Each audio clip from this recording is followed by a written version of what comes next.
You're watching Midnight Madness, presented by Old Spice.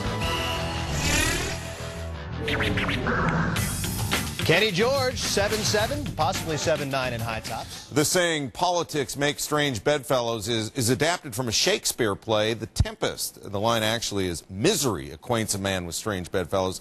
It's spoken by a guy shipwrecked who finds himself huddling beside a sleeping monster.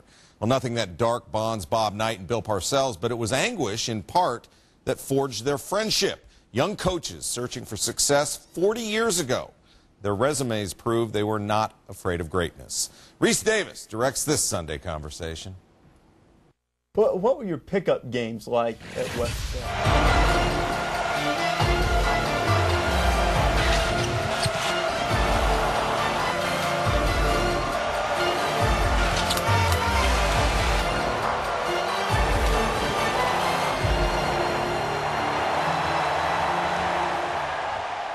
If Detroit is hockey town, then Auburn Hills, Michigan is its basketball. This is such a relatively unique situation. One city, two teams, two different ballparks, and the change of venue. We thought we would recreate that here on Baseball Tonight. So we've just read the highlight from the first Met-Yankee game on this set. We're going to do this live now. We're going to get up, and we are going to change venue as well. We'll read the highlight from the second game in the other set, which is our usual Baseball Tonight set. So everybody, good job. Hey, all right. go. Gather your notes. Up, guys. Now be careful. Watch your step here. We're going to change venues just like the Yankees and Mets did this afternoon in New York. Fortunately, we'll have to fight the crosstown traffic as we leave the screening area. Did we lose Tim? Everybody's here? All right, guys, all the way down through the hall. Hey, nice job over the way up. Thanks, man. I'm just glad I didn't bring my jeans. We don't have any buses for you. Oh, Chris Singleton groupies. I'm sorry, we're on the air. Come on, let's go. Come on, we're working. Chris is a very popular look at guy. this. Yes. I'm a writer, not a hitter. Sorry. Now, Tim, how many times have the Mets and Yankees had to do this? This is the third time they've done it, but this is the first time they've done it on a Friday, and they did it on Saturdays before, so the traffic is really bad. And it's bad in here, too. I just ran into a PA back there. I think we're getting Eduardo's best side right now. So they really do have the crosstown traffic to deal with. Exactly. And the first game was such a high-scoring game, they really didn't run into a time problem. Thank you, Don. Now, Dawn here is here to apply some makeup, guys, and take a break. We have some fruit here for you, some refreshments, some water. Get it in you. I don't know about this fruit. I hope you haven't. Thirsty, it's too late. Remember that. We had Australian rules Summer football on games. ESPN This is what my career's come down to. Makeup. She's a makeup artist, not a miracle worker. Derek By Jeter the way, guys, my better half right here. Look. That's it. Yeah. Hi, nice to meet you. Steve.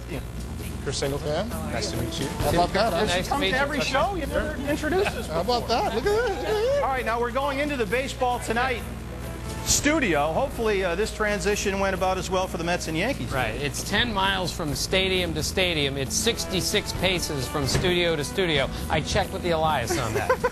Now this looks a lot like Citi Field, actually, with the construction in here. Yep. And now we have arrived at our other venue, our usual Baseball Tonight studio. And now Eitan is here with the highlight. This is the highlight from Game 2? Yankees Mets Game 2. Now, how long did this go over? This went 1:15. What was it scheduled for 1 minute?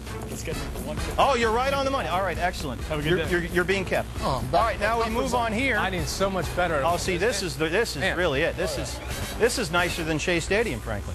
All I know is I'm comfortable again. All right, so Too noisy. usual seats. Good thing nobody wore jeans today. Steve, I'm not sure what the big deal is about 2 games in 2 ballparks. I did 3 shows and 3 studios. You were all over the place. Tim, you've been on. This is Midnight Madness, presented by Old Spice. Just another big Monday on ESPN. First, 7 o'clock Eastern. We're in the Big East as number 24 Marquette takes on Villanova. Of course, the Cats fresh off that big win over UConn today. And then Texas and Kansas State. You talk about Michael Beasley and company so tough at home. They'll get a chance to show it off against the Horns. And we get a chance to show off Mr. Bracketology himself, Joe Lunardi, here to help us out with some of the bubble-ishous kind of games from this. Midnight Madness is presented by Old Spice Pro Strength. And in part by the first ever G8 from Pontiac, the official performance machines of the NCAA. Tim Catlett of Apex, North Carolina. Yes! Tim Catlett! Oh! $17,500 as a graduate student in divinity. Anything you can do,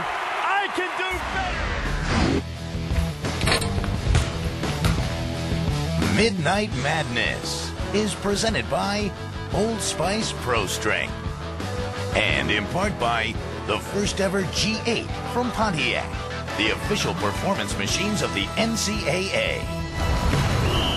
Bulldogs, Drake and Butler, this bracket. We're down by my, imprecise calculations. We still have Pretty precise, though. All right. Well, it's 10 o'clock-ish here in the East. I'm Josh Elliott. And I'm Sage Steele. Coming up on the show, Robert Smith joins us. He's talking Texas Tech, Oklahoma, and keys to the game. He's going to pick us a winner. SportsCenter continues right now.